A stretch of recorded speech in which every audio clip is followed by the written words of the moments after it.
Hello மக்களை, நம்ம வாங்க பேசலாம் சீரியஸில் நம்ம இன்றைக்கி பார்க்க போகிற டாபிக் என்னென்னா, என்னோடய எக்டோபிக் ப்ரெக்னன்சி ஸ்டோரியை பற்றி நான் உங்கள்கிட்ட ஷேர் பண்ணலான்னு இருக்கேன்.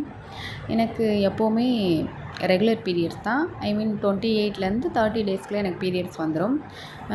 பிப்ரவரி 18 வந்து என்னோடய லாஸ்ட்டு பீரியட் டேட். மார்ச்சில் வந்து எனக்கு பீரியட்ஸ் வரல. பிப்ரவரியில் வந்து 28th டே அப்படிங்கிறதுனால நான் ஒரு 35 அப்படி தான் செக் பண்ணாமல் ஒரு 38 அன்னைக்கு செக் பண்ணி பார்த்தேன். ஒரு மார்னிங் நான் ஏர்லி மார்னிங் ஒரு 4 o'clockலாம் எழுந்திரிச்சி கார்டு வாங்கி செக் பண்ணேன். கார்டில் எனக்கு பாசிட்டிவ் தான் வந்தது. அப்போ 38 அன்னைக்கு எனக்கு பாசிட்டிவ் வந்தோடனே நான் ஹாஸ்பிட்டல் போய் டாக்டர்கிட்ட காமிச்சேன். டாக்டர் வந்து நான் செக் பண்ண கார்டை வந்து காட்ட சொன்னாங்க. நான் கார்டை காட்டிட்டேன். அப்புறமா எனக்கு பீட்டா ஹெச்சிசிக்கு ஒரு டெஸ்ட் எடுத்து பார்ப்போம் இன்றைக்கி. அதில் பீட்டா ஹெச்சிசி லெவல் எப்படி இருக்குது அப்படின்னு பார்த்துட்டு, நீ ஒரு நாள் இதுக்கப்புறம் ஒரு 48 hours கழித்து ரிட்டன் வாங்க, அப்போ இன்னி ஒரு தடவை ஒரு பீட்டா ஹெச்சிசி டெஸ்ட் எடுத்து பார்ப்போம். அப்போ வந்துட்டு பீட்டா ஹெச்சிசி டப்ளிங் ஆகியிருக்கு அப்படின்னு சொல்லி இருந்தால் நான் உங்களுக்கு அப்புறம் நெக்ஸ்ட்டு என்ன ப்ரொசீஜர், ஸ்கேனிங் எப்போ அதெல்லாம் நான் சொல்கிறேன் அப்படின்னு சொல்லியிருந்தாங்க. அப்புறம் அன்னைக்கு வந்து எனக்கு ஃபோலிக் ஆசிட் டேப்லெட்டும் டைட்டோடெட்ரோஜன் டேப்லெட்டும் டாக்டர் ஒரு 10 டேஸ்க்கு கொடுத்துருந்தாங்க. நெக்ஸ்ட்டு நான் அன்றைக்கி பீட்டா ஹெச்சிசி டெஸ்ட்டு கொடுத்துட்டு அவங்க நாளைக்கு தான் ரிப்போர்ட்டு கிடைக்கும், நாளைக்கு வந்து ரிப்போர்ட் வாங்கிக்கோங்க அப்படின்னு சொன்னாங்க. அப்புறம் நான் டெஸ்ட்லாம் கொடுத்துட்டு மறுநாள் வந்து ரிப்போர்ட் வாங்கினேன். எனக்கு ஒரு 400 சம்திங் அன்றைக்கி வந்து எனக்கு பீட்டா ஹெச்சிசி இருந்துச்சு. அதாவது 38 டேஸில். டாக்டர் வந்து நெக்ஸ்ட்டு வந்து 40 டேஸ், அதாவது அதோட 48 ஹவர்ஸ்னால் இன்றைக்கி 2:30க்கு நான் பீட்டா ஹெச்சிசி டெஸ்ட்டு கொடுத்தேன்னா நீ இதே மாதிரி 48 ஹவர் கழித்து இன்னி ஒரு பீட்டா ஹெச்சிசி டெஸ்ட்டு என்னை எடுக்க சொன்னாங்க. அன்றைக்கி நான் போய் பீட்டா ஹெச்சிசி டெஸ்ட்டு கொடுத்துட்டு வந்துட்டு அப்புறம் மறுநாள் எனக்கு ரிசல்ட் கிடைக்காது, அதனால் நீங்கள் இன்னி ஒரு நாள் கழித்து வந்து வாங்கிக்கோங்க அப்படின்னு சொன்னாங்க. சரி, நான் அப்புறம் வந்துட்டு ஒரு நாள் கழித்து நான் அங்கே பீட்டா ஹெச்சிசி டெஸ்ட்டு வாங்கினேன். பார்த்தோன்னா அதில் வந்து 700 அப்படி சொல்லி போட்டிருந்துச்சி. 700 சம்திங்கில் இருந்துச்சு. சரின்ட்டு நான் அங்கே உள்ள நர்ஸு அவங்க சிஸ்டரே, நாங்கள் டாக்டர்கிட்ட அப்பாயின்மெண்ட்லாம் போடலை, அதனால் சிஸ்டர் மட்டும் அந்த ரிசல்ட்டை மட்டும் டாக்டர்கிட்ட காமிச்சிட்டு என்னென்னு எங்களுக்கு கேட்டுட்டு வந்து சொன்னாங்க. டாக்டர் ஓகேம்மா, அந்த பீட்டா ஹெச்சிசி லெவல் வந்து நார்மலாக தான் இருக்குது, ஓகே அப்படின்னு சொல்லியிருந்தாங்க. அப்போ நாங்களும் ஓகே தான், நார்மலாக தான் இருக்குது அப்படின்னு சொல்லிவிட்டு அப்புறம் இந்த பீட்டா ஹெச்சிசி டெஸ்ட்டை எடுத்தப்போ நாங்கள் ஃபஸ்ட்டு எடுத்த டெஸ்ட்டில் நாங்கள் என்ன மிஸ்டேக் பண்ணோம்னா, நானும் என் ஹஸ்பண்டும் அந்த டெஸ்ட்டு ரிப்போர்ட்டை வாங்கினோன்னா அந்த ரிப்போர்ட்டில் வந்துட்டு சைடில் வந்து ஒரு மெனு கொடுத்துருந்தாங்க. அதில் என்னென்னா, இப்போ பாசிட்டிவ்னால் இவ்வளோ இருக்கும், 3 வீக்ஸ்னால் இந்த ரேஞ்சிலேருந்து இந்த ரேஞ்ச் வரைக்கும் இருக்கும், 5 வீக்ஸ்னால் இந்த ரேஞ்சிலேருந்து இந்த ரேஞ்ச் வரைக்கும் இருக்கும் அப்படி சொல்லி கொடுத்தாங்க. அப்போ நெகட்டிவ்னால் <5 0.5 அந்த மாதிரி கொடுத்துருந்தாங்க. அப்போ ஃபஸ்ட்டு எடுத்தோடனே இந்த நெகட்டிவ்னால் <0.5 அப்படி சொல்லி கொடுத்துருந்தோடனே நான் அந்த ரிசல்ட்டை பார்த்தோன்னே ஐயோ நெகட்டிவ்னு இருக்கே அப்படின்னு, அப்போ நம்மளுக்கு ப்ரெக்னென்சி நெகட்டிவ் போல் அப்படின்னு சொல்லிட்டு நான் என் ஹஸ்பண்ட்கிட்ட சொல்லிட்டேன். சொன்னோடனே அவங்க ரொம்ப பயந்துட்டாங்க. நாங்கள் 2 பேரும் ரொம்ப பயந்துட்டோம். அப்புறம் சரி, அப்போது நம்ம இன்றைக்கி டாக்டரை பார்த்துட்டு எதனால் இப்படி வந்திருக்கு, ஆனால் எனக்கு கார்டு பாசிட்டிவ் வந்திருக்கு, டாக்டர்கிட்ட கேட்டுட்டு போகலாம் அப்படின்னு சொல்லிட்டு நாங்கள் இருந்தோம். அப்போ வெயிட் பண்ணிகிட்டு இருக்கும்போது அப்போ அங்கே நம்மளுக்கு ப்ளட் டெஸ்ட் எடுக்கிற நர்ஸு வந்து பக்கத்தில் உட்காந்துட்டு இருந்தாங்க. நாங்கள் பயந்துட்டு இதை பற்றி என்ன அப்படின்னு சொல்லி எங்கிட்ட கேட்டாங்களா. அப்போ நான் சொன்னேன், இல்லை நெகட்டிவ்னு போட்டிருக்கு, அதனால தான் நாங்கள் டாக்டர்கிட்ட பார்த்துட்டு கன்சல்ட் பண்ணிவிட்டு போகலான் இருக்கோம் அப்படி சொன்னோமா. அப்போ அவங்க சொன்னாங்க, இது நெகட்டிவ்லாம் கிடையாது, உங்களுக்கு நார்மல் ஆவரேஜ் வேல்யூ தான், இதுதான் வேல்யூ, இது வந்து எவ்வளோ இருக்கணும் எவ்வளோ இருக்கக்கூடாது அந்த மாதிரி சொல்லியிருக்காங்க அப்படி சொல்லி எங்களுக்கு வந்து சிஸ்டர் சொன்னாங்க. அதுக்கப்புறம் தான் எனக்கும் என் ஹஸ்பண்டுக்கும் நிம்மதியாகவே இருந்துச்சு. சரி, ஓகே அப்படின்னு சொல்லிட்டு நாங்கள் போயிட்டோம். டாக்டர் வந்து என்னை ஒரு 47 டேஸில் வந்து ஸ்கேனிங் வர சொன்னாங்க.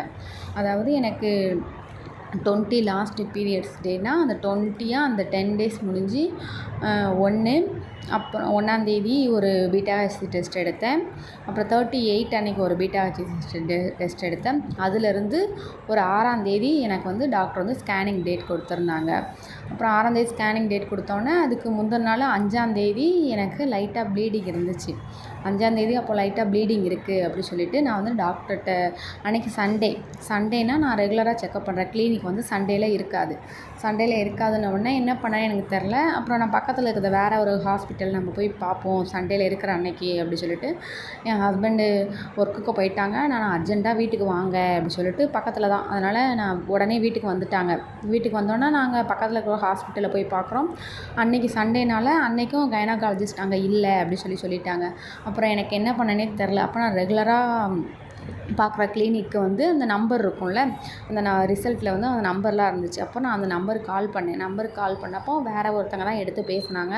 நான் டாக்டரை பார்க்கணும், இன்றைக்கி ஹாஸ்பிட்டல் இருக்குமா அப்படி சொல்லி கேட்டேன். அவங்க இல்லை இன்றைக்கி சண்டே ஹாஸ்பிட்டல் லீவு அப்படின்னு சொல்லிட்டாங்க. அப்படியா அப்படி சொல்லிட்டு நான் ஃபோனை கட் பண்ணிட்டேன். அப்புறமா எனக்கு என்ன பண்ணேனே தெரில. அப்புறம் கீழே அதில் இன்னொரு நம்பர் இருந்துச்சு. ஒரு வேளை டாக்டர் வந்து அது கிளினிக் தான், அவங்க வேறு யாராவது பெரிய ஹாஸ்பிட்டலில் வந்து ஈவினிங் டைம் வந்து பார்ப்பாங்க அப்படின்னு சொல்லி ஒருத்தங்க சொல்லி நான் கேள்விப்பட்டிருக்கேன். அப்போ அது எந்த ஹாஸ்பிட்டல் நம்ம தெரிஞ்சுக்கிட்டாவது அங்கே போய் நம்ம டாக்டரை பார்க்கலாம் அப்படி சொல்லிட்டு நான் இன்னொரு நம்பர் இருந்தது, அந்த நம்பருக்கு கால் பண்ணேன். அப்போ ஒருத்தங்க எடுத்தாங்க. நான் டாக்டரை பார்க்கணும் அப்படின்னு சொல்லலாம். இன்றைக்கி சண்டே லீவு அப்படின்னு தான் அவங்களும் சொன்னாங்க. அப்புறம் என்ன எமர்ஜென்சியா அப்படி சொல்லி கேட்டாங்க. நான் வந்துட்டு எனக்கு ஒரு எமர்ஜென்சி அப்படி சொன்னேன். அப்போது நான் ஒரு நம்பர் தரேன், அந்த நம்பருக்கு வந்து நீங்கள் வாட்ஸ்அப்பில் உங்களோட ரிப்போர்ட்டையும் கீழே வந்து என்ன எமர்ஜென்சி அப்படிங்கிறத நீங்கள் ஒரு வாய்ஸ் ரெக்கார்ட் போட்டு இந்த நம்பருக்கு அனுப்புங்க அப்படி சொல்லியிருந்தாங்க. நானும் அதே மாதிரி என்னோடய ரிசல்ட்டையும் கீழே வந்துட்டு என்ன பிரச்சனை அப்படிங்கிற என்னோடய இதையும் நான் ஒரு வாய்ஸ் ரெக்கார்டு வந்து என்னோடய டாக்டருக்கு நான் அனுப்பியிருந்தேன். அப்புறம் அவங்க அதை பார்த்துட்டு ஒரு 5 மினிட்ஸ் கழித்து எனக்கு வந்துட்டு கால் பண்ணியிருந்தாங்க. டாக்டரே எனக்கு கால் பண்ணிட்டாங்க. கால் பண்ணி நான் நீங்கள் பார்க்குற டாக்டர் நான் பேசுகிறேம்மா, நீ வந்து என்ன பண்ணுறேன்னா நான் இப்போ ஒரு டேப்லெட் வந்து உனக்கு அனுப்பிவிட்றேன். அந்த டேப்லெட்டை வாங்கி நீ அந்த டேப்லெட் வந்து 8 ஹவர்ஸ்க்கு ஒன்று போடு அப்படி சொல்லியிருந்தாங்க. நான் ஒரு 12:30 போல் டாக்டர்கிட்ட பேசினேன் ஆஃப்டர்நூன். டாக்டர் வந்துட்டு அப்போது சொன்னோடனே நான் உடனே அங்கே ஒரு ஹாஸ்பிட்டல் முன்னாடி தான் நான் வெயிட் பண்ணிகிட்டு இருந்தேன். அப்போ உடனே அங்கே உள்ள மெடிக்கலில் வந்து அந்த டேப்லெட்டை வாங்கி அந்த டேப்லெட்டு டாக்டர் சொன்ன அதே டேப்லெட்டை அந்த மெடிக்கலில் வாங்கி அப்போ உடனே அங்கே வச்சு ஒரு டேப்லெட் போட்டுட்டு அப்புறம் அந்த டேப்லெட் என்ன டேப்லெட் அப்படிங்கிறத நான் கூகுளில் சர்ச் பண்ணி பார்த்தேன். அதில் வந்து இது வந்து பீரியட்ஸ் நம்மளுக்கு ஸ்பாட்டிங் இருந்துச்சுன்னா அந்த ஸ்பாட்டிங்லாம் ஸ்டாப் பண்ணுற டேப்லெட் அப்படின்னு சொல்லி அதில் போட்டிருந்துச்சு. அப்போ ஓகே அப்படின்னு சொல்லிட்டு 2 ஹவர்ஸில் ஸ்பாட்டிங் இருந்தால் ஸ்டாப் ஆயிரும் அப்படின்னு சொல்லி போட்டிருந்துச்சு. அப்போ ஓகேன்னு சொல்லிட்டு நான் ஒரு டேப்லெட் உடனே போட்டுட்டு அப்புறம் கொஞ்ச நேரம் நான் வெயிட் பண்ணி பார்த்தேன். அப்புறம் கொஞ்ச நேரம் எனக்கு அவ்வளோவா ஸ்பாட்டிங்கோ ப்ளீடிங்கோ இல்லை. சரி ஓகே நம்மளுக்கு சரியாயிரும் அப்படின்னு நான் நினச்சிட்டு விட்டுருந்தேன். அப்புறம் திருப்பி நார்மலாக நான் எப்பவும் போல் தூங்கிட்டேன் ஆஃப்டர்நூன். அப்போது நான் திருப்பி நைட்டு எழுந்திரிச்சி பார்க்க எனக்கு திரும்பவும் லைட்டாக ப்ளீடிங் ஸ்பாட்டிங் இருந்துச்சு. ஆனால் ரொம்ப அதிகமாக இல்லை, லைட்டாக ஸ்பாட்டிங் ப்ளீடிங் மட்டும் இருந்துச்சு. அது எப்படின்னா நார்மலாக நம்மளுக்கு ப்ளட்டு எப்படி இருக்கும் அதே மாதிரி வாட்டரியாக ஆனால் டார்க் மெரூன் கலரில் இருந்துச்சு. சரி ஓகே அப்படி சொல்லிட்டு நான் விட்டுட்டேன். அப்புறம் நைட்டும் அதே டேப்லெட்டை இன்னொரு டைம் நான் போட்டேன். சாப்பிட்டுட்டு நைட்டும் அந்த டேப்லெட் 8 ஹவர்ஸ்க்கு ஒரு தடவை போட்டேன். அப்புறம் வந்துட்டு ஃபஸ்ட்டு எனக்கு டாக்டரோட டைட்டோ டெட்ரோஜன் டேப்லெட் கொடுத்துருந்தாங்க. அந்த டேப்லெட் வந்து நைட்டுக்கும் காலையிலையும் மட்டும் கொடுத்துருந்தாங்க. இப்போ வந்து டாக்டர் வந்து நீ 3 டைமே அந்த டேப்லெட் எடுத்துக்கோ, மார்னிங் ஆஃப்டர்நூன் நைட்டு 3 டைமே எடுத்துக்கோ அப்படின்னு சொல்லி சொன்னாங்க. நான் ஓகே அப்படி சொல்லிட்டு அப்புறம் 3 டைமே அந்த டேப்லெட் எடுக்க ஆரம்பிச்சிட்டேன். திருப்பி பார்த்தா மறுநாள் சண்டே டாக்டர் என்கிட்ட ஃபோனில் என்ன சொல்லியிருந்தாங்கன்னா, நீ வந்துட்டு நாளைக்கு ப்ளீடிங் இல்லைன்னா எனக்கு ஸ்கேனுக்கு வா, ப்ளீடிங் இருந்தாலும் நீ வா அப்படி சொல்லி என்ன இன்னும் பார்க்கலாம் அப்படி சொல்லியிருந்தாங்க. நான் மறுநாள் இந்த டேப்லெட் போட்டோன்னே எனக்கு அவ்வளோவா ப்ளீடிங் இல்லை, ஸ்பாட்டிங்கும் இல்லை. சரின்ட்டு நான் மறுநாள் டாக்டரை பார்க்கலாம் அப்படி சொல்லிட்டு ஹாஸ்பிட்டல் போயிருந்தேன். ஸ்கேனிங் பண்ணேன். அப்போ ஸ்கேனிங் பண்ண நாங்கள் அப்பாயின்மெண்ட்லாம் போட்டுட்டு நானும் ஹஸ்பண்டும் வெயிட் பண்ணிகிட்டு இருந்தோம். அன்றைக்கி நாங்கள் பீட்டா-HCG லெவல் அன்றைக்கி ஒரு ரிப்போர்ட் வாங்கினோன்னா அதையும் வாங்கிட்டோம். அப்புறம் நாங்கள் டாக்டரை ஸ்கேன் பண்ணுறதுக்கு எங்களை கூப்பிட்டாங்க. ஸ்கேன் பண்ண போனால் டாக்டர் ஃபஸ்ட்டு வந்து அல்ட்ராசவுண்ட் ஸ்கேன் தான் எடுத்தாங்க. அப்போ அல்ட்ராசவுண்ட் ஸ்கேனில் எனக்கு சாக் தெரியவே இல்லை. அப்போ டாக்டர் அந்த ஸ்கேன் வந்து எனக்கு டாக்டர் எடுக்கலை, அங்கே உள்ள ஸ்கேன் எடுக்கிற ரேடியாலஜிஸ்ட் தான் அந்த எனக்கு ஸ்கேன் எடுத்தாங்க. நான் அவங்கள்ட்ட கேட்டேன் சாக் தெரியுதா அப்படி சொல்லி கேட்டேன். இல்லை தெரியலை அப்படி சொல்லி அவங்க சொன்னாங்க. அப்புறம் அவங்க என்கிட்ட கேட்டாங்க, நீங்கள் ரிலேட்டிவ்ஸில் மேரேஜ் பண்ணியிருக்கீங்களா அப்படி சொல்லி கேட்டாங்க. இல்லை கிடையாது, ரிலேட்டிவ்ஸ்லாம் கிடையாது, அண்ணியன் தான் அப்படி சொன்னேன். மேரேஜ் ஆகி எவ்வளோ நாள் ஆகுது அப்படிலாம் கேட்டுட்டு இருந்தாங்க. ரொம்ப நேரம் பார்த்துட்டே இருந்தாங்க. அப்போது எனக்கே ஒரு டவுட் வந்துச்சு. அதனால தான் நான் அவங்கள்ட்ட கேட்டேன் சாக் தெரியுதா அப்படின்னு. சாக் எதுவும் தெரியுற மாதிரி இல்லை, நம்ம வந்துட்டு வெஜினல் ஸ்கேன் தான் எடுத்து பார்க்கணும், அதில் தான் என்னென்னு அக்யூரேட்டாக தெரியும் அப்படி சொன்னாங்க. சரி ஓகே அப்படி சொல்லிட்டு யூரின் போயிட்டு வர சொன்னாங்க. நான் போயிட்டு வந்தேன். அப்புறமா வெஜினல் ஸ்கேன் எடுத்து பார்த்தாங்க. வெஜினல் ஸ்கேனு ரொம்ப நேரம் எடுத்தாங்க டாக்டர். நார்மலாக நம்ம ஃபாலிகுலர் ஸ்டடி போகிறப்போ ஒரு 2 மினிட்ஸில் ஸ்கேன் பண்ணிடுவாங்க. ஆனால் அன்றைக்கி ரொம்ப நேரம் ஸ்கேன் பண்ணாங்க. எனக்கு ஒரே டவுட்டு, என்னடா ரொம்ப நேரம் ஸ்கேன் பண்ணுறாங்களே அப்படி சொல்லிட்டு யோசிச்சுட்டே இருந்தேன். அப்புறமா கொஞ்சம் நேரம் கழிச்சு டாக்டர் எதுவுமே என்கிட்ட சொல்லவே இல்லை. ஸ்கேன் பண்ணவங்க சரின்ட்டு போகலாம் அப்படின்னு சொல்லிட்டாங்க. நானும் வந்துட்டேன். ஆனால் அவங்க ஸ்கேனிங் ரிப்போர்ட்டை மட்டும் எடுத்துகிட்டு அப்புறம் நான் எந்திரிச்சு வந்த அப்புறம் என்கிட்ட வந்துட்டு அட்ரஸ்ஸு, ஃபோன் நம்பரு, என் ஃபோன் நம்பர், என் ஹஸ்பண்ட் ஃபோன் நம்பர், அப்புறம் என் ஆதார் கார்டு நம்பர் எல்லாமே வாங்கிக்கிட்டாங்க. என் அட்ரஸும் வாங்கிக்கிட்டாங்க. சரி, நான் இதான் எனக்கு ஃபஸ்ட்டு ஸ்கேன்னால ஒரு வேளை ஸ்கேனில் இதெல்லாம் மென்ஷன் பண்ணுவாங்க போல், அதான் கேட்குறாங்க அப்படின்னு நினச்சிட்டு நான் விட்டுட்டேன்.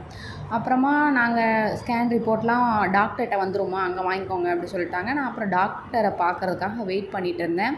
அப்புறம் டாக்டர் வந்து எங்களை கூப்பிட்டாங்க. கூப்பிட்டுட்டு டாக்டர் வந்து கேட்டாங்க, என்ன ஸ்கேன் எதாவது சொன்னாங்களா? இல்லை எதுவுமே சொல்லலை அப்படின்னு நான் சொன்னேன். அப்புறம் டாக்டர் வந்துட்டு உனக்கு எக்டோபிக் ப்ரெக்னன்சி மாதிரி இருக்குமா அப்படி சொல்லி சொன்னாங்க.